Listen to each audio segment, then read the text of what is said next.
Hello बच्चों, सुश्री classes में आपका स्वागत है। आज हम क्लास 11th के बिजनेस स्टडीज के फर्स्ट चैप्टर का अगला टॉपिक पढ़ेंगे। तो आपको कैसा लग रहा है पढ़ना? सबने मेरे चैनल को सब्सक्राइब किया है ना? और भी लोगों को बताइए मेरे चैनल को सब्सक्राइब करने, और लाइक करिए, शेयर करिए और कमेंट करिए। चलिए तो आगे हम देखते हैं कि व्यवसाय की प्रकृति और उद्देश्य। ये हमारा पहले पार्ट का व्यवसायिक जोखिम, ये अगला टॉपिक है। तो एक यदि देखा जाए तो व्यवसायिक जोखिम का शाब्दिक अर्थ होगा व्यवसाय के अंतर्गत जोखिम। और जोखिम शब्द का मतलब अब हम पढ़ते हैं कि व्यवसायिक जोखिम का अर्थ क्या है। तो व्यवसायिक जोखिम यानी अप्रत्याशित अनसोची घटना जिससे हानि हो, अनियंत्रित उपभोक्ता तक माल पहुंचने तक बनी रहती है। अब जोखिम का मतलब है अप्रत्याशित अनसोची घटना जिससे हानि हो। तो किसी भी व्यापारी को ये जोखिम तो व्यवसाय शुरू करने के पहले से उसके एक व्यवसाय के साथ जुड़ी होती है कि किसी भी अप्रत्याशित और अनसोची हुई घटना घट के उसको उसके व्यवसाय में हानि हो सकती है, और ये अनियंत्रित होती है। यानी इन जोखिम को नियंत्रित नहीं किया जा सकता, वो व्यवसायी खुद इसको नियंत्रित नहीं कर सकता। और ये कब तक बनी रहती है जोखिम?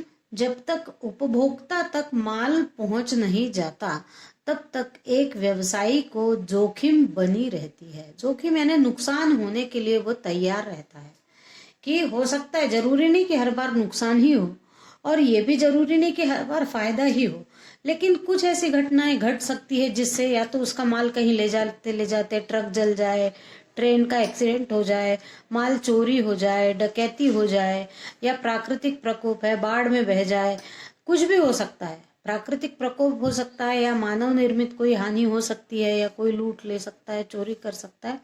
इस प्रकार की सारी घटनाएं व्यवसायी के साथ व्यवसाय करने के पूर्व से जुड़ जाती है। कब क्या होगा उसको कुछ नहीं पता है, तो उसको ये जोखिम लेना पड़ती है। यानी जोखिम यानी रिस्क लेना पड़ती है। उसको रिस्क लिए बिना कोई लाभ नहीं हो सकता, क्योंकि यदि व्यापार करना है तो रिस्क लेना जरूरी है। और ये रिस्क कब तक बनी रहती है? अनियंत्रित है। यानी ऐसा नहीं होगा कि हम बाढ़ को पहले से नियंत्रित करके रख ले कि हमारे घर में पानी ना घुसे, हमारे दुकान में पानी ना घुसे, हमारा कोई नुकसान ना हो। ये पहले से नहीं किया जा सकता। पहले से किसी को मालूम भी नहीं होती है कि कब कौन सी आफत आने वाली है। और ये आफत कब से कब तक रहती है? जब से माल उत्पादन होता है या कोई भी व्यवसायी उत्पादन करना सोचता है, तब से उसके लिए जोखिम चालू हो जाती है। और ये उपभोक्ता पैसे देके खरीदने तक जोखिम बनी रहती है। अब जोखिम की परिभाषा दी है व्यवसायिक जोखिम की कि व्हीलर के अनुसार जोखिम हानि का संयोग है। यह किसी प्रतिकूल घटना के घटित होने की संभावना है। प्रतिकूल घटना यानी जो अनुकूल ना हो वो प्रतिकूल, यानी कोई भी गलत घटना। और ये हानि भी एक संयोग है। यदि जोखिम उठाई है और कोई घटना घट जाती है तो उसको हानि होगी ही, पर कोई घटना नहीं घटी है तो उसको लाभ होगा। तो जोखिम का प्रतिफल होता है कि लाभ मिलता है, पर कभी कभी संयोग ऐसा होता है कि हानि भी उठानी पड़ सकती है। तो जो भी व्यवसायी है वो हानि को सोचते हुए व्यवसाय करता है कि हो सकता है मुझे हानि हो जाए, और लाभ हो गया तो बहुत बढ़िया। करता तो प्रत्येक व्यक्ति लाभ के लिए ही काम। ठीक है, समझ गए?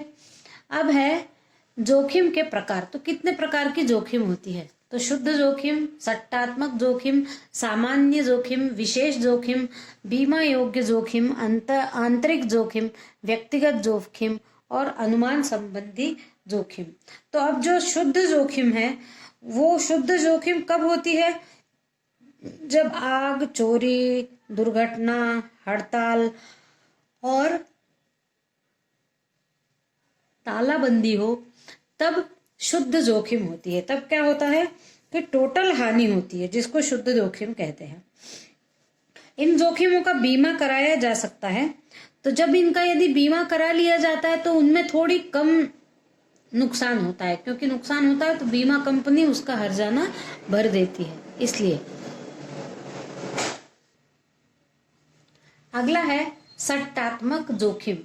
सट्टात्मक जोखिम यानी कुछ जोखिम ऐसी हैं कि जिसमें लाभ होगा कि हानि होगी, इसकी कोई निश्चित संभावना नहीं है, और इन सट्टात्मक जोखिमों का बीमा भी नहीं कराया जा सकता, इसलिए इसको बीमा अयोग्य जोखिम कहा जाता है। और ये जोखिम जो है वो कभी भी हो सकती है। जैसे फैशन नहीं बदल गया, तो मान लीजिए किसी एक प्रकार का ड्रेस बनाया है किसी कंपनी ने, लेकिन फैशन बदल गई, लोगों की रुचि बदल गई, तो लोग उस टाइप का नहीं खरीदेंगे, तो ये क्या हो जाएगा, उनके लिए हानि हो जाएगी यहाँ पर, क्योंकि कोई वो नहीं खरीदना चाह रहा है।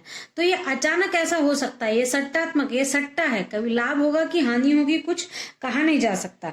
इसके अंतर्गत फैशन, रुचि, कीमत, मांग और तेजी या मंदी और नए उत्पादों का बाजार में आना। नए उत्पादक भी जब बाजार में आते हैं ना, तो पुराने उत्पादकों का बिकना बंद हो जाता है। तो ये ऐसी जोखिम है कि ये कब लाभ कर दे और कब हानि कर दे नहीं कहा जा सकता। फिर है सामान्य जोखिम।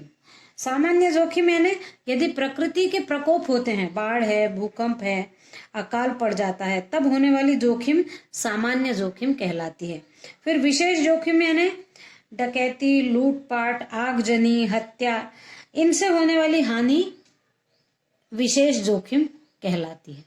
उसके बाद है बीमा योग्य जोखिम, यानी कुछ जोखिम ऐसी है जिनका बीमा करा लिया जाता है, वो बीमा योग्य जोखिम कहलाती हैं। जैसे आग या चोरी, इनके लिए बीमा करवा लिया जाता है। तो बीमा करने से क्या होगा, यदि आग भी लग जाती है, मान लीजिए कोई दुकान है, उसमें खूब सारा माल भरा है, लेकिन उसमें आग लग गई, तो क्या होगा, यदि उसने बीमा कराया होगा तो उस बीमा वाला उनका जितना भी माल होगा उस हिसाब से उनको बहुत कुछ रुपयों का भुगतान कर देगी। फिर है आंतरिक जोखिम। आंतरिक जोखिम यानी किसी फैक्ट्री के ही अंदर यदि कोई मशीनरी खराब हो गई तो वो आंतरिक जोखिम कहलाती है। उसके बाद या कर्मचारियों की लापरवाही से कोई नुकसान हो जाए तो आंतरिक जोखिम होती है। फिर व्यक्तिगत जोखिम यानी मान लीजिए किसी फैक्ट्री में कार्य करते हुए किन्हीं कर्मचारियों के हाथ टूट जाए, पैर टूट जाए, वो भी जोखिम होती है कहीं कहीं। तो ऐसे यदि कुछ नुकसान होता है तो वो कहलाती है व्यक्तिगत जोखिम। और उसके बाद है अनुमान संबंधी जोखिम। तो व्यवसाय तो पूरा अनुमान से चलता है, कभी कभी अनुमान गलत हो जाता है, कभी कभी अनुमान लाभ कई गुना दे जाता है और कभी कभी अनुमान कई गुना हानि दे जाती है। तो ये अनुमान संबंधी जोखिम है। अब आगे हम देखेंगे व्यावसायिक जोखिम की विशेषताएं। तो व्यावसायिक जोखिम की क्या क्या विशेषता है। तो सबसे पहला है जोखिम का जन्म अनिश्चितता से होता है, यानी जैसे ही कोई कार्य या प्रक्रम या प्रोजेक्ट प्रारंभ करना शुरू करने चाहता है तब से ही जोखिम प्रारंभ हो जाती है। और ये जो अनिश्चितताओं पर जोखिम है वो अनिश्चित मानवीय भी हो सकती है और प्राकृतिक भी हो सकती है। जैसे कुछ भी अनिश्चितताएं हो सकती हैं, बाढ़ आ जाना, भूकंप आ जाना, आग लग जाना, चोरी हो जाना, डकैती हो जाना, यानी जोखिम का जन्म ही अनिश्चितता से होता है। जैसे ही व्यापार में पैसा लगाया जाता है जोखिम का जन्म हो जाता है और जोखिम पूरी अनिश्चितता से हो जाती है।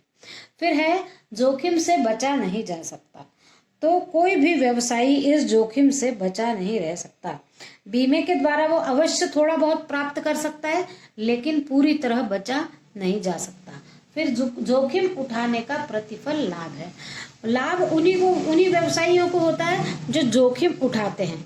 अब जो व्यवसायी जोखिम ही नहीं उठाएंगे, माल ही नहीं लाएंगे दुकान में, बेचेंगे ही नहीं, उनको कहाँ से लाभ प्राप्त होगा। तो लाभ जो होता है वो जोखिम का प्रतिफल होता है, यानी जो जोखिम उठाई जाती है, रिस्क उठाई जाती है, उसी रिस्क के लिए लाभ प्राप्त होता है। फिर है वस्तु की प्रकृति जोखिम को प्रभावित करती है, यानी वस्तु किस प्रकार की है।